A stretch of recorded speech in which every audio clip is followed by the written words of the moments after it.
Os irmãos que estão conosco nessa manhã, aliás, desde ontem, o pastor Milton Júnior, da Igreja Presbiteriana de Praia do Canto, em Vitória do Espírito Santo. No momento da escola dominical, farei a apresentação dele, mas agora eu chamo o pastor Milton, pregador da palavra do Senhor, que o Senhor use com poder e graça nessa manhã.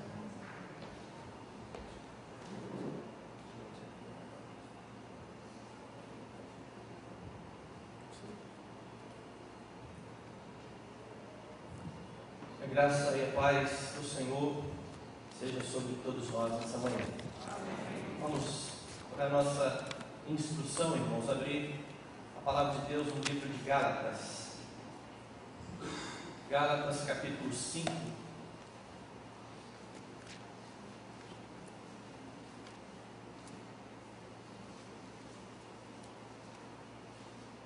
Gálatas capítulo 5. Eu quero ler os versículos 13 a 15. Gálatas 5, os versos 13 a 15, diz assim: Porque vós, irmãos, fostes chamados à liberdade, porém não useis da liberdade para dar ocasião à carne. Sede antes servos uns dos outros pelo amor. Porque toda a lei se cumpre em um só preceito, a saber, amarás o teu próximo como a ti mesmo.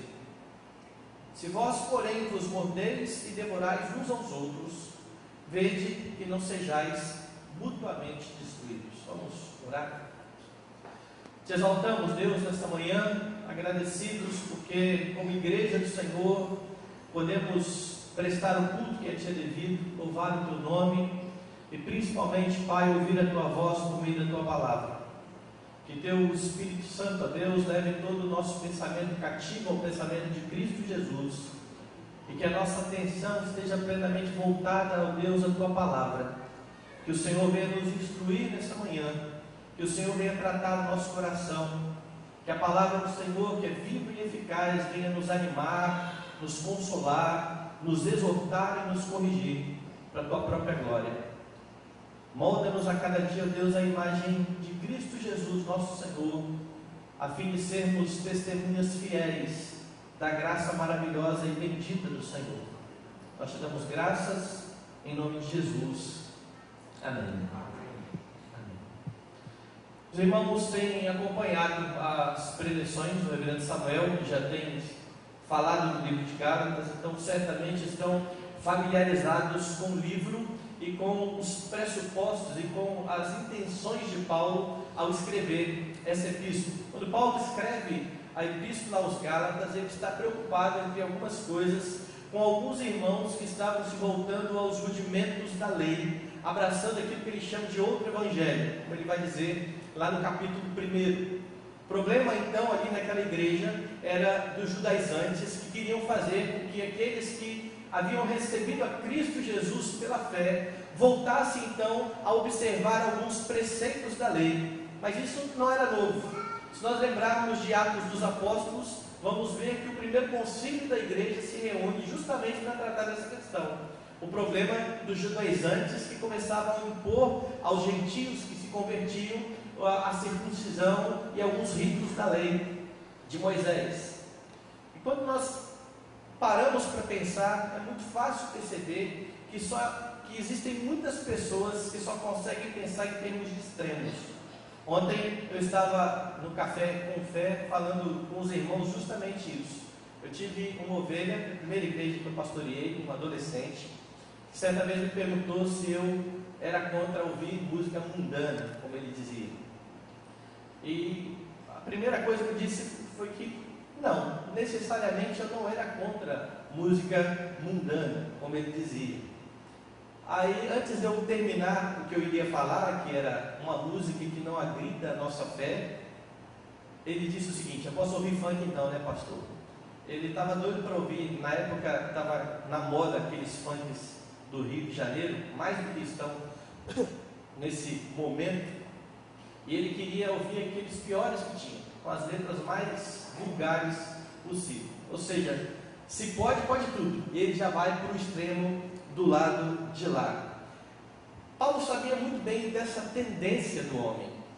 Então, quando ele escreve Gálatas e escreve Romanos, e vai dizer aos crentes que eles não precisam, então, observar a lei com referência à justiça própria, ou seja, a lei não seria um instrumento para a salvação do homem. Paulo imaginou, e imaginou corretamente, que aqueles irmãos então diriam: então nós podemos pecar à vontade, não é mesmo? Veja que lá em Romanos ele vai falar justamente isso. Então podemos pecar à vontade, logo depois que ele diz que onde abundou o pecado, superabundou a graça. Ele vai responder enfaticamente: de modo nenhum. Mas Paulo está adiantando esse pensamento dos homens que vão querer levar para o extremo. E aqui na Epístola aos Gálatas nós vamos ver que Paulo vai falar também com um tema parecido com esse, e vai falar da liberdade que nós temos em Cristo Jesus. É isso que trata aqui nesses versos que nós lemos. E eu quero ver com os irmãos nessa manhã 3 aspectos aqui que Paulo fala sobre a liberdade que nós temos em Cristo Jesus. Primeira coisa que nós podemos perceber aqui é que a liberdade que temos em Cristo Jesus não é de modo algum uma licença para pecar. Veja a parte A do verso de número 13, diz assim: porque vós, irmãos, fostes chamados à liberdade. É a primeira coisa que ele fala. Ele começa então refutando uma possível afirmação por parte dos judaizantes, porque logo depois ele diz: porém, não useis da liberdade para dar ocasião à carne. Se Paulo diz: nós fomos chamados para liberdade, os judaizantes poderiam pensar o seguinte: olha, esse Paulo está promovendo agora um mundo sem lei. Pode fazer o que você quiser, pode viver a sua vida da forma que você imagina que ela deve ser vivida, porque não há problema, já que não existe mais lei. Para os judaizantes, Paulo então seria visto como alguém que estava propondo uma espécie de anarquia. E para os crentes que queriam pecar, Paulo seria visto como aquele que estava apoiando ou autorizando a sua prática. Por isso então Paulo se apressa e vai dizer: vocês de fato foram chamados à liberdade, porém não useis da liberdade para dar ocasião à carne. E essa palavra que ele usa para falar de ocasião, ela tem aqui um sentido militar. Ela significa uma base de operações. É como se Paulo estivesse dizendo o seguinte: não use a liberdade como uma base de operações para o pecado. Não use a liberdade como um local onde vocês se sintam confortáveis ou de forma estratégica possam pecar. Não façam isso. É isso que a palavra ocasião aqui está significando. Os crentes haviam sido de fato libertos da condenação da lei, porém essa mesma lei continuava servindo de referencial para a vida santa aos olhos de Deus. É por isso que lá nos Romanos ele vai dizer: por conseguinte, a lei é santa e o mandamento é santo, é justo e é bom. A lei, ela não tem o poder de nos justificar diante de Deus, ou seja, nós não conseguimos cumprir a lei de forma perfeita e plena a fim de sermos justificados, mas ela continua sendo o referencial de Deus para a vida do seu povo. Então quando Paulo chama a igreja e diz: vocês estão livres, mas vocês continuam ainda tendo de obedecer à lei do Senhor. Veja aqui de forma bem curiosa, irmãos, quando escreveu os Romanos, Paulo fez um paralelo, afirmando que os crentes não eram mais escravos do pecado. Eu queria que os irmãos abrissem comigo lá em Romanos, capítulo 6. E eu acho bem interessante a forma como Paulo coloca essa mesma questão ali para aqueles irmãos. Romanos capítulo 6, do verso 15 até o verso 18, Paulo diz assim: e daí?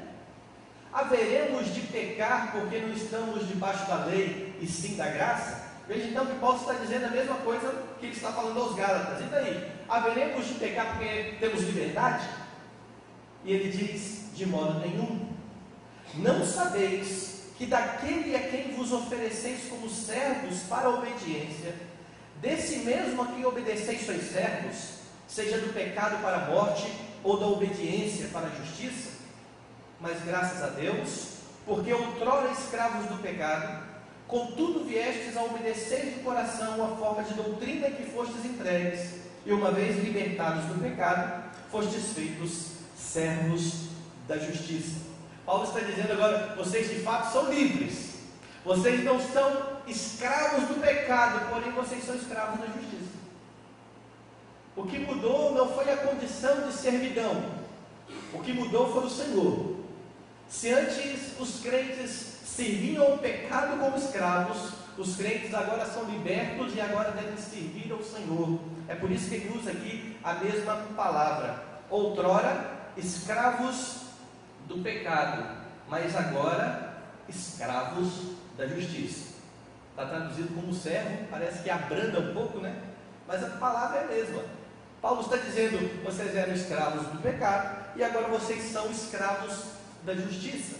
O que Paulo está enfatizando então é que eles também não tinham liberdade para pecar, mas liberdade para obedecer de coração a forma de doutrina que eles foram entregues. O primeiro ponto então aqui de Paulo é que os crentes eram livres, mas essa liberdade era limitada primeiramente pela vontade de Deus revelada na sua palavra. A liberdade não era para fazer o que bem entendia. Mas Paulo continua o seu argumento. Ele fala que a liberdade que nós temos em Cristo é limitada também pelo amor ao próximo. A parte B do verso 13 e o versículo 14 vão nos ensinar isso. Veja lá. Sede antes servos uns dos outros pelo amor, porque toda lei se cumpre em um só preceito, a saber, amarás o teu próximo como a ti mesmo. Agora Paulo vai dizer que não é porque os Gálatas eram livres que eles poderiam sair fazendo o que desse na cabeça, sem se preocupar com o próximo, sem se preocupar com os seus irmãos. Depois de afirmar que a liberdade não pode ser uma ocasião para pecar, ele diz, nós também somos, porque nós somos servos de Deus, ele diz que nós devemos também ser servos do nosso próximo, servir ao próximo. A Escritura vai falar o tempo todo em termos de colocar o próximo em posição superior. Nós somos chamados não para sermos servidos, mas para servir. E é por isso que mesmo tendo toda a liberdade para fazer aquilo que eu posso fazer, por amor ao próximo, eu posso me abster de fazer. O limite da minha liberdade é o próximo. E veja que quando a Bíblia fala em próximo, ela vai falar sempre de crentes, de irmãos na fé. Eu estou falando isso porque nós discutimos um pouco disso com os jovens ali no Café com Fé. Nós não estamos aqui falando que a nossa liberdade em Cristo ela é limitada por um ímpio, mas ela é limitada por um irmão fraco na fé. E esse é o ensino claro da Escritura. Paulo então afirma que mesmo sendo livres, devemos servir com amor. Com amor. Logo após então ele vai enfatizar mais uma vez isso, dizendo, toda lei se cumpre em um só preceito, amarás o próximo como a si mesmo. Então nós podemos usar a nossa liberdade, desde que não venhamos a ferir o nosso irmão. O que eu acho mais bonito aqui no que Paulo está dizendo, é que nós não somos escravos daquilo que nós podemos fazer. Tem muito crente que se torna escravo da sua liberdade. E alguns podem falar, mas como é que acontece isso? Deixa eu explicar. Nós podemos fazer muitas coisas. Temos liberdade em Cristo para fazer várias coisas. Mas isso não significa que nós somos obrigados a fazer essas coisas. Tem muita gente que se vê na obrigação de fazer tudo aquilo que é livre para fazer. E não pensa na fraqueza do próximo. Alguns se apegam tanto aos seus direitos que se tornam escravos dos seus direitos. E isso é tão pecaminoso quanto fazer aquilo que a lei de Deus condena. Isso porque eu tenho que pensar no outro. Eu tenho que pensar no meu irmão, que muitas vezes não tem a mesma maturidade que eu tenho. Não é que agora eu vou me tornar de novo escravo daquilo que Cristo me libertou. Não, mas eu tenho toda a liberdade para amar o meu irmão, e em nome deste amor ao irmão, me abster de fazer algo lícito, para que ele não seja prejudicado, para que ele não seja esmurrado ou esbofeteado, como é a palavra que Paulo vai usar lá aos Romanos. Eu creio que esse é justamente o princípio que está por trás da afirmação de Paulo aos Coríntios, quando ele diz o seguinte: todas as coisas me são lícitas, mas eu não vou me deixar dominar por nenhuma delas. Os desejos lícitos, eles acabam se tornando ilícitos quando eu sou dominado por eles. Desejos bons podem se tornar muito ruins. Veja que, por exemplo, quando eu lido com o dinheiro, eu posso desejar ser uma pessoa abastada e rica? Posso. Há algum problema nisso em si? Creio que não. Mas quando o amor ao dinheiro toma conta do meu coração e me escraviza de modo que todas as minhas ações visam ganhar mais dinheiro, é porque esse desejo que é lícito já se tornou ilícito, ele já me dominou. Por isso Paulo diz: tudo é lícito, mas eu não vou me deixar dominar por elas. Eu não vou me deixar dominar por elas. Nós não somos escravos daquilo que nós podemos fazer, irmãos, e temos toda a liberdade em Cristo para abrir mão em favor do nosso próximo. Paulo afirmou justamente aos Coríntios que deixaria de comer carne por causa da fraqueza de irmãos que se escandalizariam com ele. E o contexto lá vocês podem ver, era um problema de comida sacrificada a ídolos. Alguns estavam preocupados com crentes que se assentavam para comer carne, porque muito era sacrificado naquele tempo e acabava que parando no mercado. E aí alguns se preocupavam dizendo: e se eu comprar carne no mercado e essa carne for uma carne que veio lá do sacrifício aos ídolos? Eles estavam preocupados. Então Paulo trata de responder dizendo: não tem problema nenhum comendo carne, esse tipo de carne, mas não há essa sabedoria em todos. E aí lá no final da aplicação ele vai falar justamente isso: se o meu irmão então se escandaliza por eu comer carne, eu não vou mais comer carne, ainda que eu seja livre para isso, mas por amor ao próximo. Eu não sou escravo de comer a carne, é isso que Paulo está dizendo. Terceira coisa que Paulo diz aqui: a nossa liberdade em Cristo nos preserva de sermos destruídos. O verso de número 15, ele começa assim: se porém vos mordeis e devorais uns aos outros, vede que não sejais mutuamente destruídos. Paulo começa então com um se porém, ou seja, se vocês não entenderem de fato a liberdade que vocês têm em Cristo, se vocês não entenderem que a liberdade não é uma licença para pecar, se vocês não entenderem que a liberdade é limitada pelo amor ao próximo, vocês acabarão por ser destruídos. Vocês vão se morder. Vocês mesmos vão acabar uns com os outros. A razão aqui é muito simples.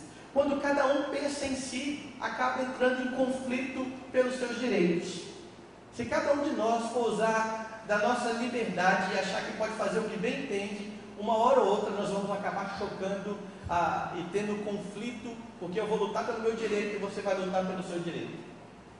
E nenhum dos dois vai abrir mão. E nós vamos, dominados pelo nosso desejo lícito, que se tornou ilícito, brigar uns com os outros. Paulo está dizendo: cuidado com isso. Se vocês entenderem bem o que eu estou dizendo aqui, vocês vão ser preservados. Vocês não serão destruídos.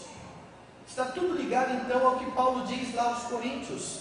Nós não podemos ser dominados por nada. E a nossa liberdade, ela faz com que sejamos conservados em comunhão pelo próprio Senhor. A Bíblia ensina, irmãos, que o que governa o nosso coração, que o que toma conta do nosso coração, vai governar a nossa vida. E quando nós somos governados pelo nosso desejo, nós acabamos brigando por eles, acabamos nos mordendo e devorando uns aos outros. Porém, quando nós usufruímos da liberdade de Cristo, nós podemos desfrutar da comunhão, considerando os outros superiores a nós mesmos e colocando-os também em posição de primazia. Quando Paulo então fala da liberdade que temos em Cristo, ele diz que nós não temos licença para pecar. Ele diz que essa liberdade é limitada pelo amor ao próximo, e ele afirma que essa liberdade nos preserva de sermos destruídos. Isso é o que ele falou aos Gálatas. Como é que isso pode se aplicar na nossa vida? Qual que é a relevância disso para a Igreja Presbiteriana de Brotas?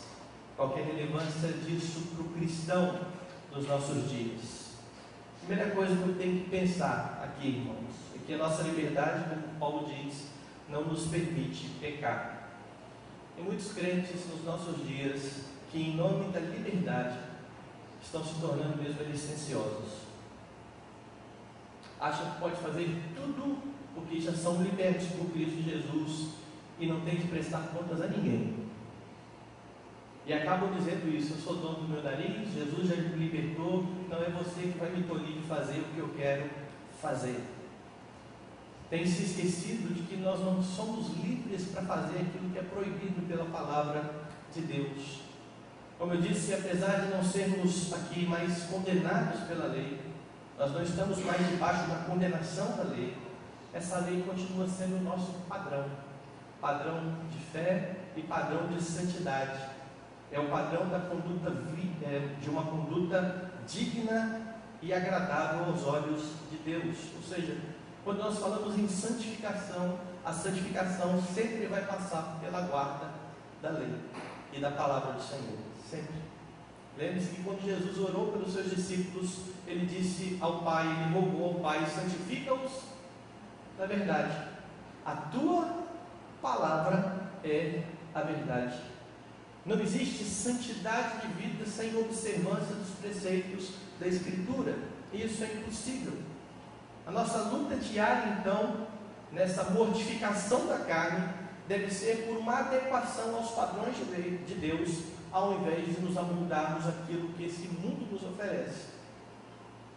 Muitos crentes hoje têm se tornado por demais secularizados e as suas ideias têm sido conduzidas por este século, por aquilo que este mundo nos diz. É por isso que Paulo vai afirmar que nós não podemos nos conformar com este século, e ao mesmo tempo ele vai dizer que nós devemos nos conformar à imagem de Cristo Jesus, porque Ele é o padrão para a conduta cristã, para a forma como vamos agir. É por isso que a Bíblia vai dizer de forma muito enfática que a amizade com o mundo é inimiga de Deus. Nós temos visto então muitos crentes dizendo que são livres então para casar com quem eles querem, fora do padrão estabelecido por Deus, casando em julgo desigual, e dizem: ninguém pode falar nada, porque eu sou livre para fazer o que eu quero. A sua liberdade está limitada pelo que Deus diz na palavra sobre casamento. E o que Deus diz na palavra sobre casamento diz que nós devemos casar no Senhor. Muitos crentes que têm achado que podem ter relacionamento sexual antes do casamento, e pastores ensinando isso. O que um pastor em particular ensinou é que desde que haja responsabilidade, não há problema no sexo antes de assinar um contrato de casamento. Mas nós não temos liberdade para isso. Quando a Bíblia fala do padrão de casamento de uma só carne, não é uma só carne só que é o casamento. É uma só carne, é o deixar pai e mãe, é o se unir, é estar junto e é o assumir um compromisso diante da sociedade. Mas muitos vão dizer: eu tenho liberdade para isso, pastor. Não tem.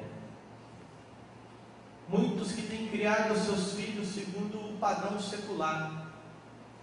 Há crentes, por exemplo, que estão celebrando a lei da palmada do governo, dizendo que não era sem demora que o governo devia regular isso.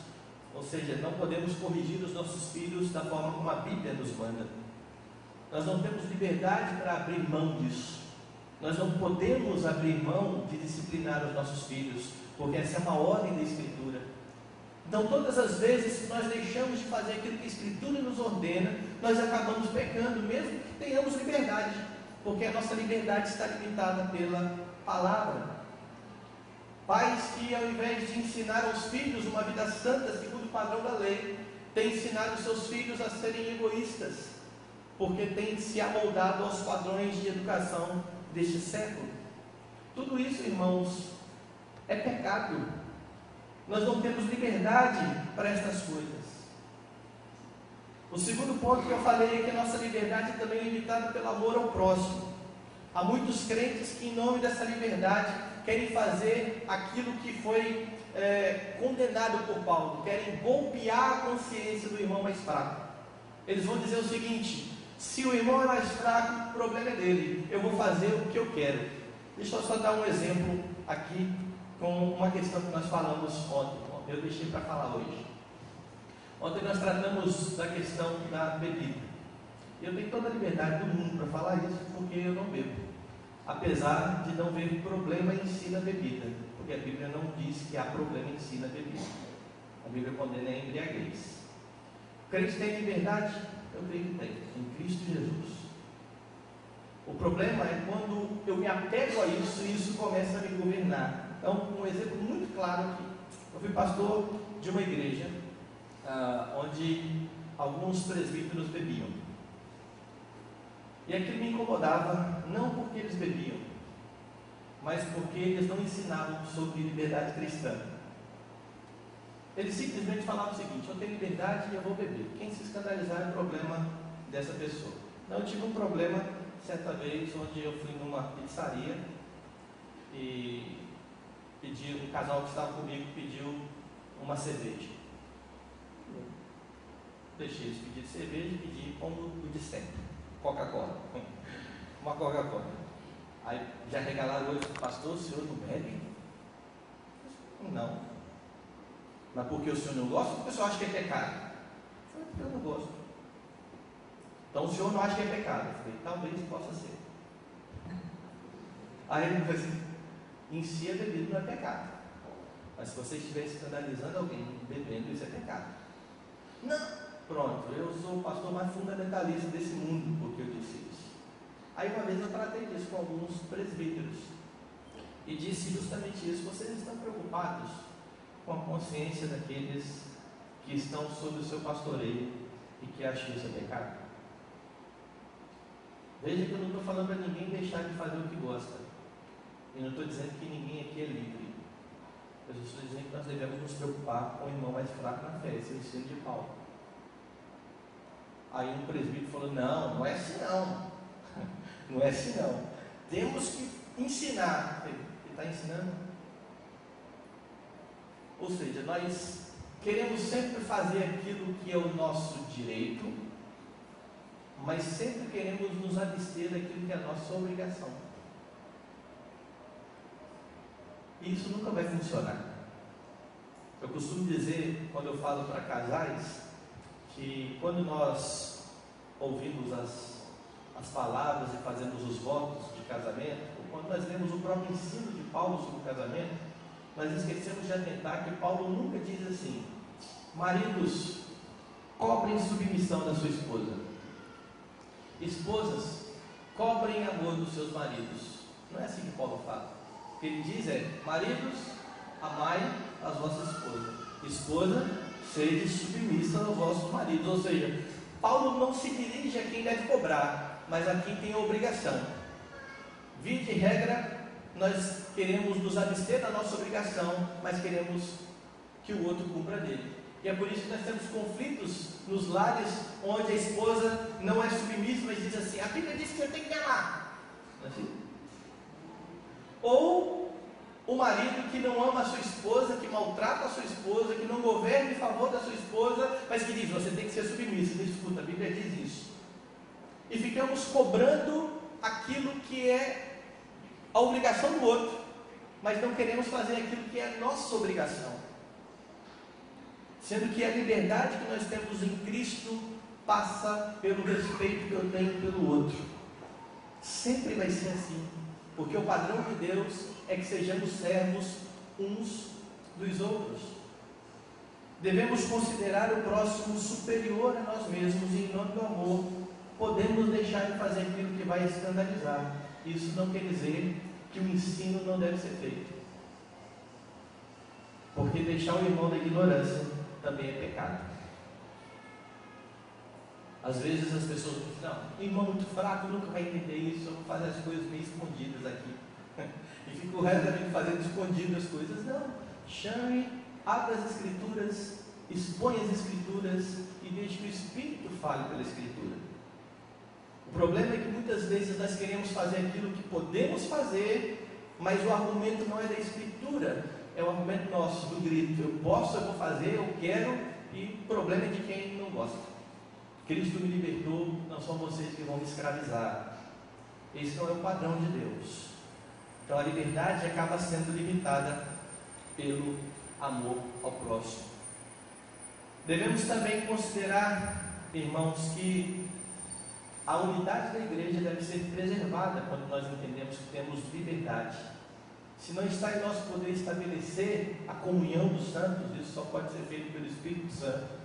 Está em nossa responsabilidade se esforçar para preservá-la. Dá uma olhadinha no livro de Efésios aí, vira as páginas do capítulo 4. Paulo vai dizer no verso 1 a 3 o seguinte: rogo-vos, pois, eu, o prisioneiro do Senhor, que andeis de modo digno da vocação a que fostes chamados, com toda a humildade e mansidão, com longanimidade, suportando-vos uns aos outros em amor, esforçando-vos diligentemente por preservar a unidade do Espírito no vínculo da paz. E eu gosto de atentar muito ao verbo que Paulo está usando aqui, esforçando-vos. E por que ele usa uma palavra dessa? Porque é difícil. É difícil abrir mão em favor de outro. É lógico que é difícil. Isso não é natural em ninguém. O que é natural por causa do pecado é o egoísmo, e eu pensar primeiro em mim, no meu direito, naquilo que eu quero, naquilo que vai ser bom para mim. É por isso que muitas vezes, quando eu entro no casamento pensando o que eu vou ganhar com essa relação. Ou quando eu vou escolher a igreja, eu vou pensar o que essa igreja pode me oferecer. Porque eu estou o tempo todo pensando em mim. É difícil abrir mão disso em favor do outro. E Paulo diz: esforcem-se por isso. Esforcem-se para preservar a unidade. Lá os Gálatas, então, ele vai dizer justamente isso. Usem da sua liberdade. Não pequem por causa da liberdade. Entendam que vocês estão limitados e dessa forma vocês não serão destruídos. Mas se vocês não entenderem isso, vocês vão acabar se matando. Vocês vão se morder. Vocês vão se devorar. Se nós nos deixarmos escravizar pelos nossos desejos, irmãos, mesmo aqueles que são ilícitos, fatalmente vamos ser destruídos, porque vamos entrar em conflito com os nossos irmãos. Desejo é alguma coisa que nós temos de segurar com a mão aberta. É um desejo, está aqui na minha mão. A partir do momento que eu começo a fechar a mão em torno desse desejo, dizer, está aqui o meu desejo, eu estou pronto a brigar por ele. Isso, em termos bíblicos, se chama idolatria. Eu estou dizendo que eu dependo disso para a minha vida. E eu não dependo. Eu dependo do Senhor. Eu não dependo de nada mais além do Senhor para ter uma vida plena e feliz. Nem daquilo que eu tenho liberdade para fazer e que gosto de fazer. Eu posso abrir mão disso em nome de Jesus, em favor do meu irmão, porque Deus tem que ser suficiente para mim. Cristo deve ser suficiente na minha vida. E quando nós entendemos isso, nós percebemos então de fato o que o Senhor Jesus quer dizer quando Ele fala sobre liberdade, sobre conhecereis a liberdade e a verdade vos libertará. Que o Senhor Deus nos faça de fato viver essa liberdade que temos em Cristo. Que o Senhor nos ensine a ter o nosso irmão em alta conta. Que o Senhor nos ensine dia a dia a ter a sua palavra como a nossa regra de fé e prática, a fim de que a nossa piedade seja uma piedade sadia e que glorifique ao Senhor. E que toda essa vivência de liberdade faça com que nós, como igreja do Senhor, estejamos cada dia mais unidos, a fim de que Deus seja glorificado em nós e através de nós. Vamos nos colocar de pé, vamos orar e logo após vamos ser despedidos com a bênção do Senhor.